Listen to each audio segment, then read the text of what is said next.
All together. Om Shanti, Shanti, Shanti.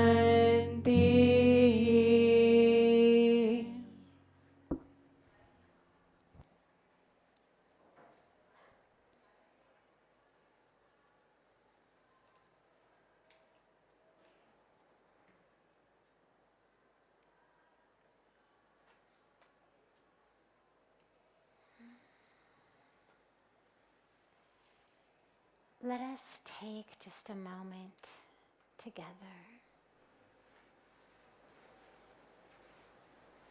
Allow your eyes to gently close.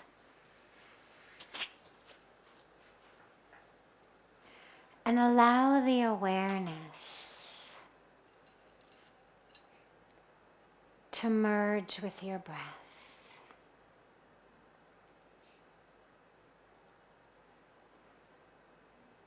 Don't try to change it. Just allow the awareness to become one with the breath.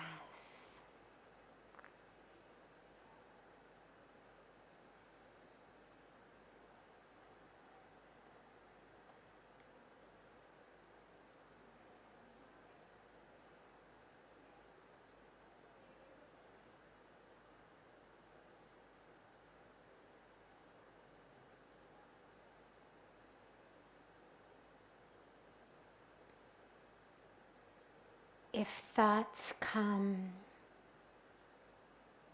sensations come, sounds come, any kind of distraction comes, don't worry about it. Don't try to fight it off, but just bring the awareness gently back to the breath. And keep the awareness on that space in between the distractions. You can think of them as wispy clouds that blow across a blue sky on a windy day. Don't allow your awareness to hook into them. Stay focused on the space, the presence, the awareness, the spaciousness between the thoughts.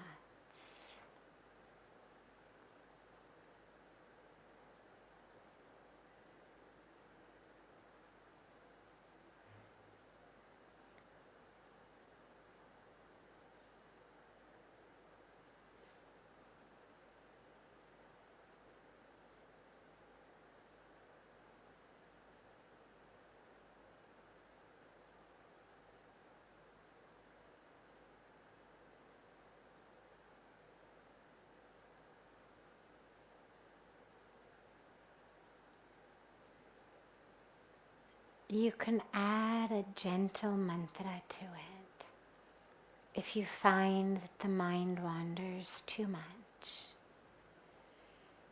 You can chant so, hum,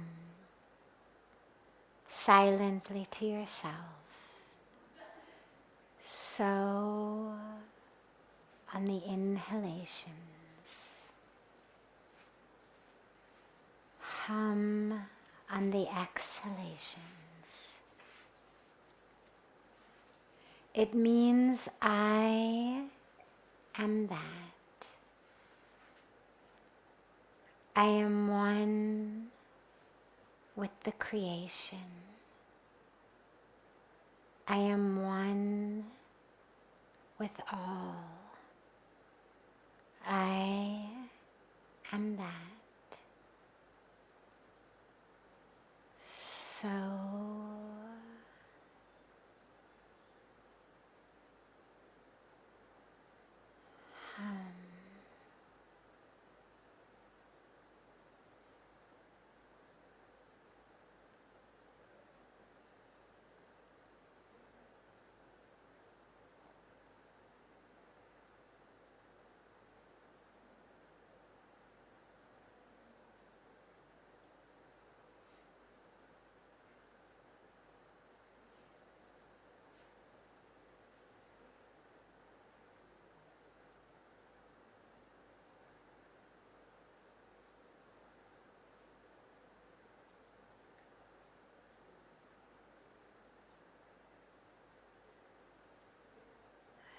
and as you bring the awareness back and back and back to the breath,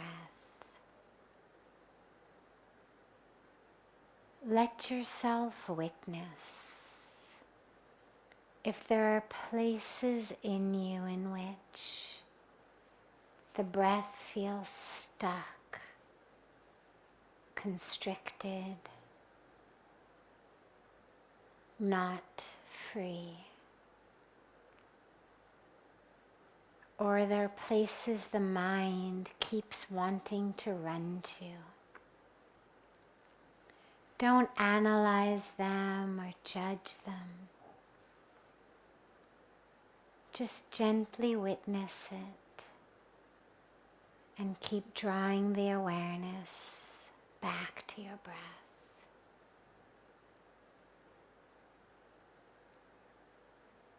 Back to that spacious awareness between the thoughts.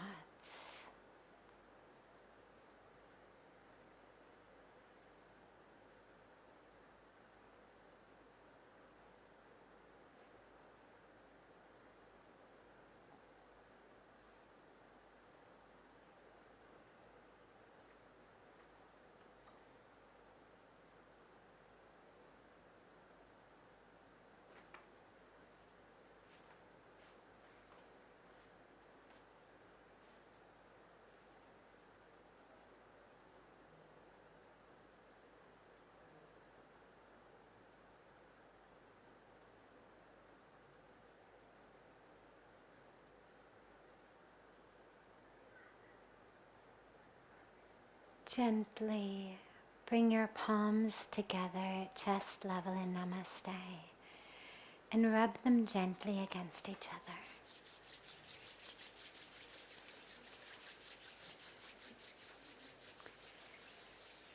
Press the palms of the hands into the closed eyes.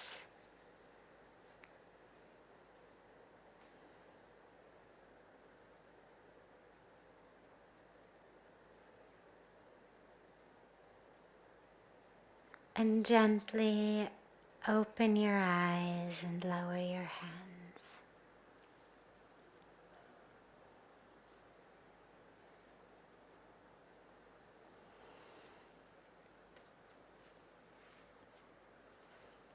Welcome to satsang. We'll begin as always with a question that came in advance and then open it up to any questions that anyone here may have. Theoretically speaking, how does one know when they are egoless?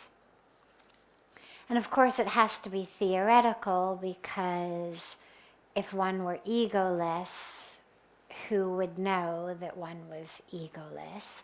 Who would feel proud of the fact that one had become egoless? So that's the irony of the ego.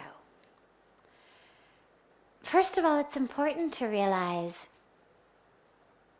most of us will never become egoless, as in absolutely without an ego.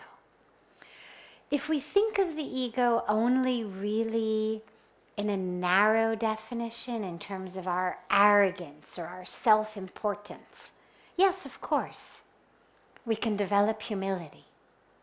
Spiritual practice is a wonderful tool to develop humility. But the ego is not only that sense of, oh, I'm so great, oh, I'm so important, that sort of false sense of importance. That's not all the ego is. The ego is that entire illusion of this is who I am. This is where I end and the world begins. That's what the ego does. As we grow as young children and we begin to develop an ego, the ego is that, and it actually is a great benefit as we're growing when we get socialized, because the ego is that which helps us learn. You cannot eat the cookies on your friend's plate because they are not yours. That plate is his. Those are his cookies. If you want his cookies, you have to ask. You can't just reach over and grab the cookies. So the ego is literally that which teaches us, this is me over here. That's someone else over there. Those are his cookies, or that's his truck, or his crayons. All the stuff that we try to teach kids. Don't grab, share. It all, ironically, comes from a development of an ego, of the sense of, this is kind of my space over here, and that's someone else's space over there. And I have to be respectful of it because it's separate from, different than my space over here. So in that ironic way, the ego is actually very helpful in terms of socializing children. The problem is it becomes a hindrance as we grow, because that which plagues us, that which causes us to suffer, that which keeps us in ignorance, in darkness, is not someone stealing cookies off our plate, is not someone taking our trucks or our crayons without asking. It's that sense of separation.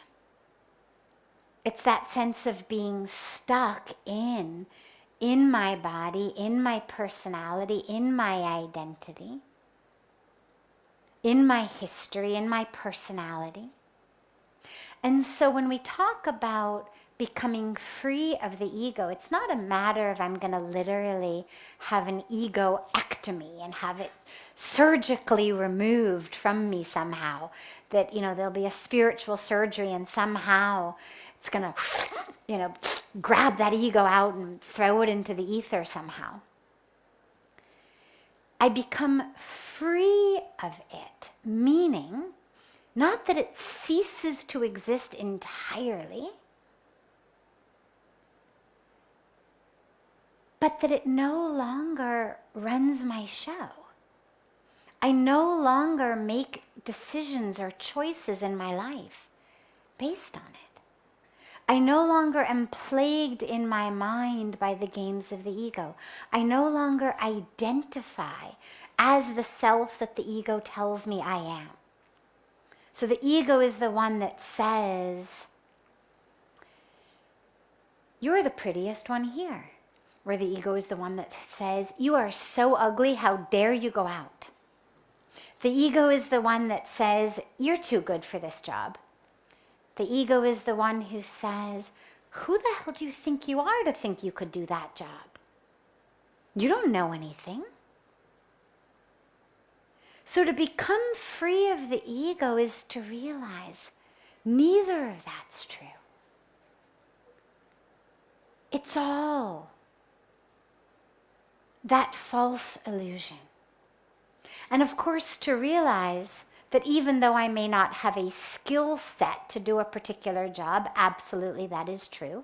Lots of jobs that I know I'm not qualified for, lots of jobs that each of us is not qualified for. But that has nothing to do with who we are. That who we are is not my qualifications. Who I am is not my body. Who I am is not the knowledge I've acquired, the money I've acquired, the experience I've acquired. That's all stuff that gets wrapped up in the ego.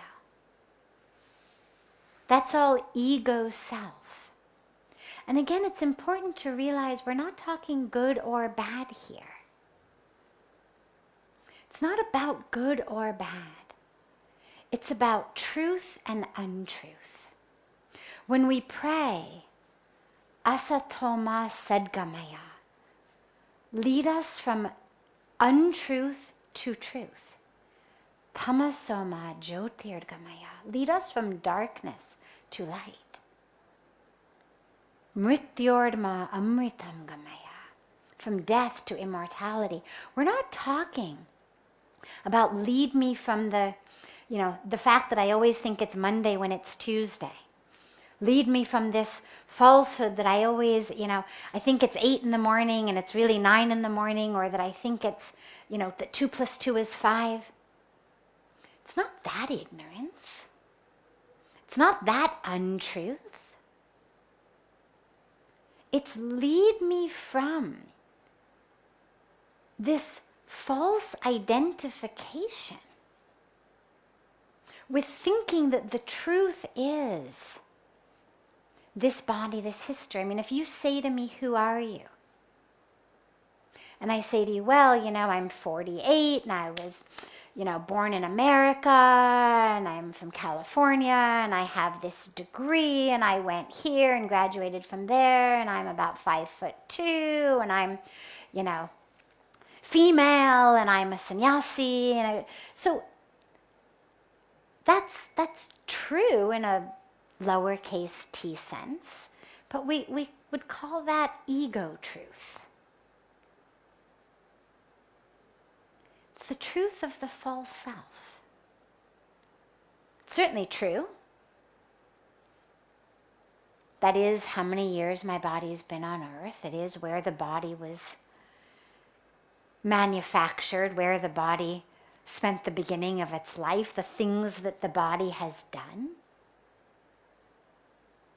But it's not the truth of who I am.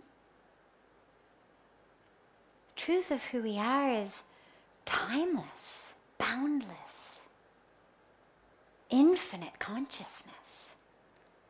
That, and then when we say from darkness to light, again, from darkness of ignorance, it's not darkness of you are bad, you are a sinner, it's not that. It's the darkness of ignorance.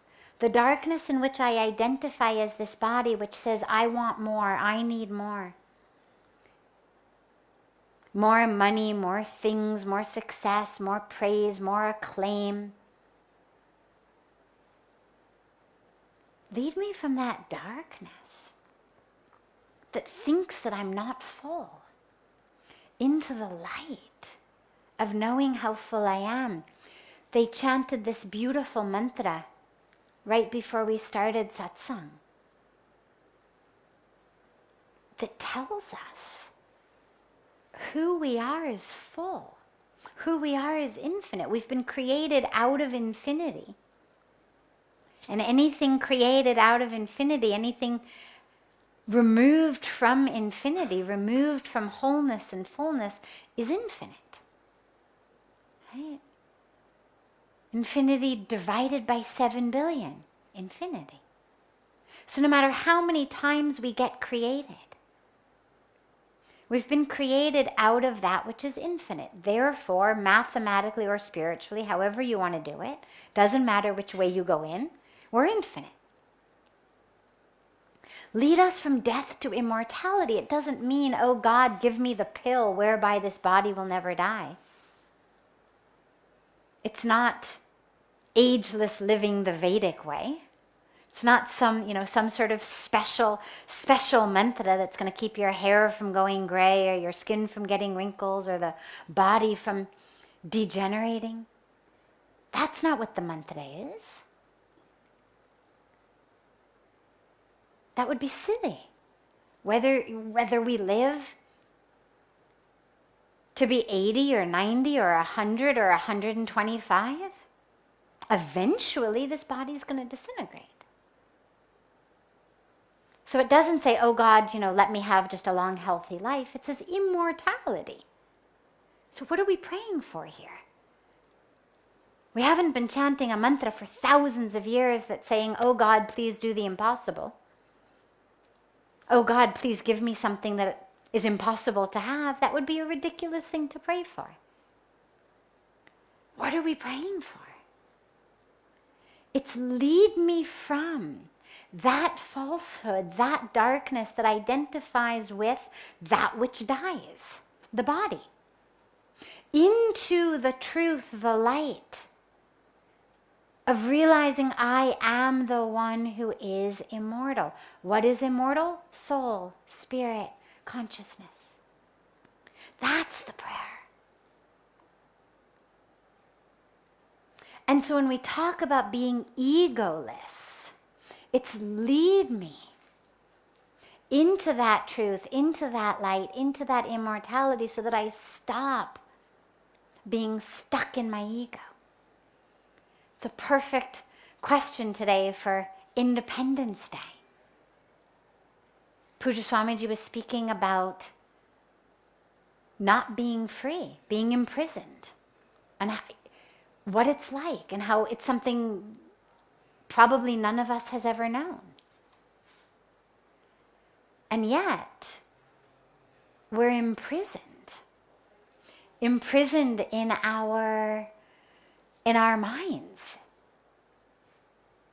imprisoned by our ignorance, imprisoned by this identification.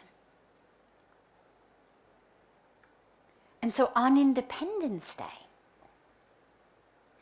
let us realize that. When you're in a jail that someone else has put you in, there's very little you can do. But this is a jail that we can actually do something about. Oh God, let me be free of that darkness, of that untruth, of that false identification. And that's in our hands. That's the freedom from the ego. It's not the surgical removal of it. It's the freedom. Literally to be able to rule ourselves. We talk about, as I was saying in Aarti, Swaraj, self-rule. Well, most of us think about it just in terms of being able to vote and elect our officials and make our own rules. Well, yeah, that's true on a nation level, but on a personal level, do we actually have Swaraj? Are we actually in control of ourselves? Most of us are driven by that ignorance, those desires, that fear, that competition, that jealousy, that never-ending more. That identification from the past. So today is a beautiful day to get free of it. We're here on the banks of Ganga. Whatever it is that's holding you back, that's keeping you chained, give it to Ganga. She's flowing so full these days. We've pledged not to give her our plastic, not to give her our trash. Give her your ego instead. Give her that attachment instead. Give her that ignorance instead. Give her that darkness instead. She'd be so happy to take that. So we can really be free. And that's up to us.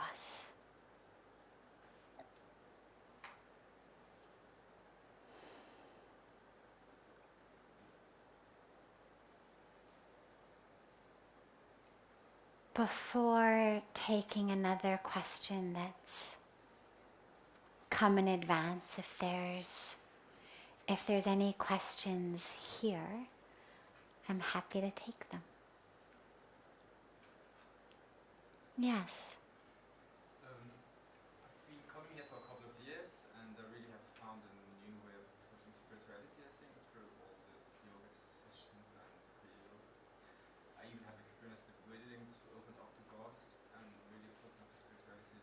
Wonderful. Wondering how it's possible to come back to normal life and continue that and still have a high-profile career where the ego is also part of the play, and let that be, but still be in control. Great. So, it's been here, opened up so beautifully spiritually, open to grace, open to God. Now he has to go back, and he says, so how to go back to normal life, back to a high-profile career that the ego is involved with. Well, first of all, the tragedy is that that's normal, meaning it's not about the external situation, but that somehow normal is to be wrapped up in my ego. Normal is to be stressed. Okay, this vacation for my ego was really nice. This vacation from stress was really nice. Now I've got to go back to normal life.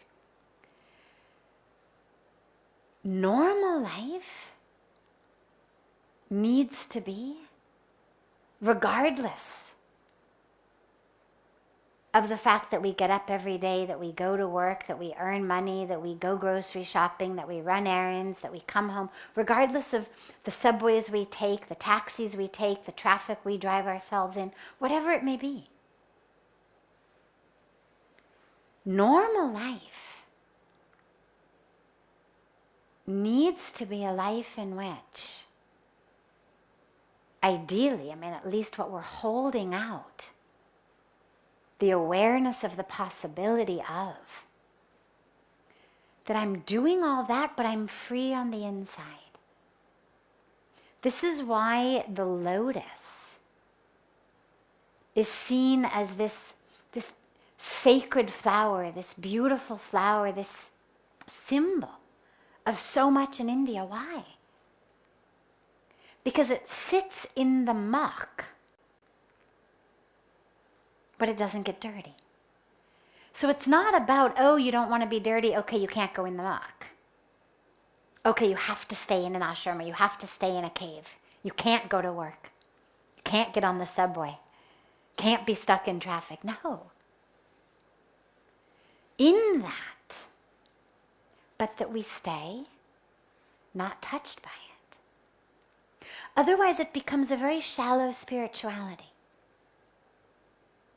If my inner peace, if my inner connection to God, if my openness to spirituality is contingent upon not getting stuck in traffic, not having to deal with really annoying employers or employees or co-workers or other drivers on the freeway, then it's not a full spirituality. You'll hear sometimes people will say things like, oh, I can't talk to her right now because it'll ruin my peace. I'm really peaceful, don't talk to me. Don't come here, I'm feeling very peaceful, just stay away. So this is a very shallow peace. Now, there's a time in our spiritual practice in which we need to be protected. It's like the trees we plant. You have to put tree guards around the trees when they're small, because otherwise the monkeys come and eat them, or the cows come and eat them. But once that tree grows, the monkeys can swing on its branches and it doesn't do anything to the tree. And that's the goal of the spiritual practice is, yes, for a while I need to be protected. I need to have that metaphoric guard around me. But I should be able, if that's my calling, if that's my dharma, to be in that world, to have that career. And for some people it is. For some of us, our dharma is to be right here. But for some people, it's to be there. But to be there, to be able to carry this. This is where, when Lord Krishna gives this beautiful teaching to Arjuna, when Arjuna says, forget it, I'm going to go to the Himalayas and just meditate in a cave, and Bhagavan Krishna basically says, not so fast. That's not your dharma. And he gives him that beautiful teaching for all of us. Remember me and fight the war. There it is. Whatever your war may be. For Arjuna, it was a literal war. Bows and arrows, spears, all kinds of things. Actual horses, actual chariots. For us, the war may be different. That duty is different. That dharma is different.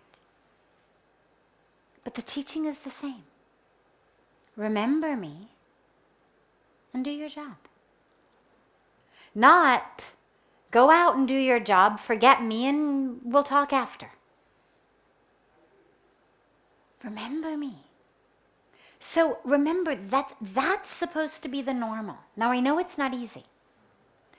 But if you tell yourself, I'm going to go back, and how I think, that crazy competition, that crazy stress, that crazy wrap up in my ego, that is normal,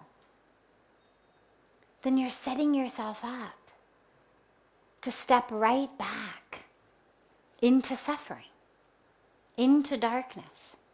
There is no spiritual teaching that says, thou shalt not do business. Now, the business, of course, has to be honest and have integrity and be beneficial in some way to the world. Has to be organic, be fair trade, treat its people right. I mean, it's got to follow all of those rules of integrity. But once you've got that, do your business. Let it be high profile, no problem. Again, spirituality never said, thou shalt not climb the ladder. Thou shalt always stay on the bottom rung. Never said that.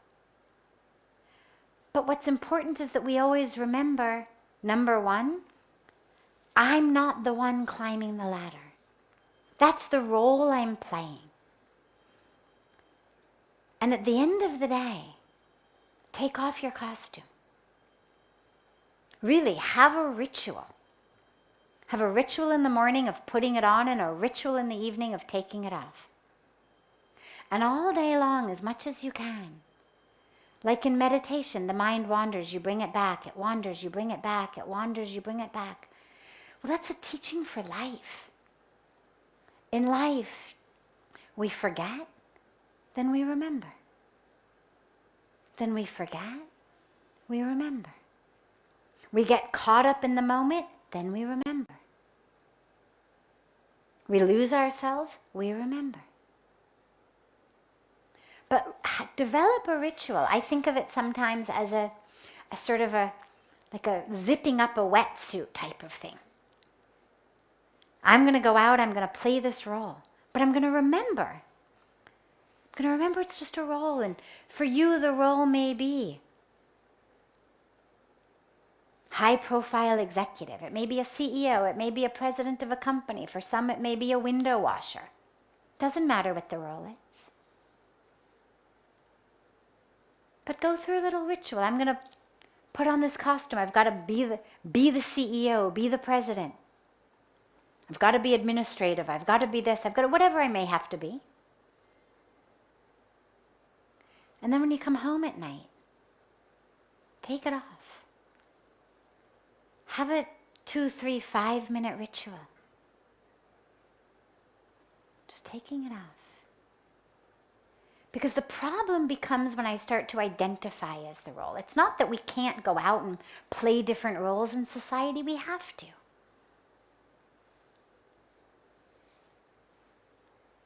The problem becomes when you start thinking you are that role.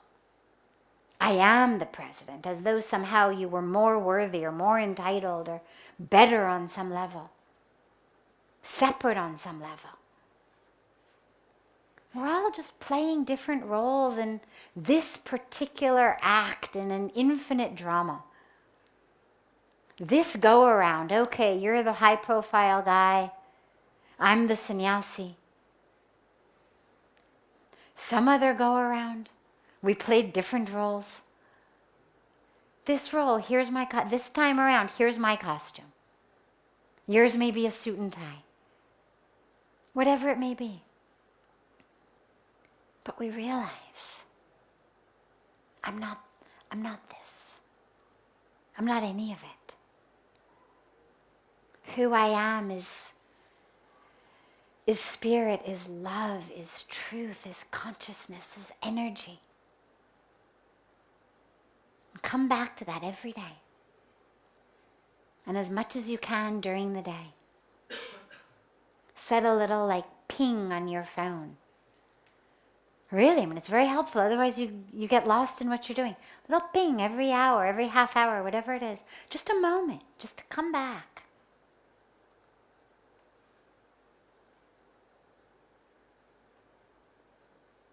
Keep doing that. Keep doing that. Keep doing that. And remember lastly, that the ego doesn't actually have to come into it. You can play a role without identifying as it. You can do the president thing. One of the beautiful blessings of having been here with Puja Swamiji for so many years is watching him be the president of an ashram. Watching him have meetings and do all of that and, do all of what one would expect of someone who is not just a spiritual head, but an administrative head. Moving through all of the different aspects of that, whatever it may be. How it should be cleaner over there, more gardens over there, more flowers over here, more beautiful over here. Whatever it may be. But moving through playing that role.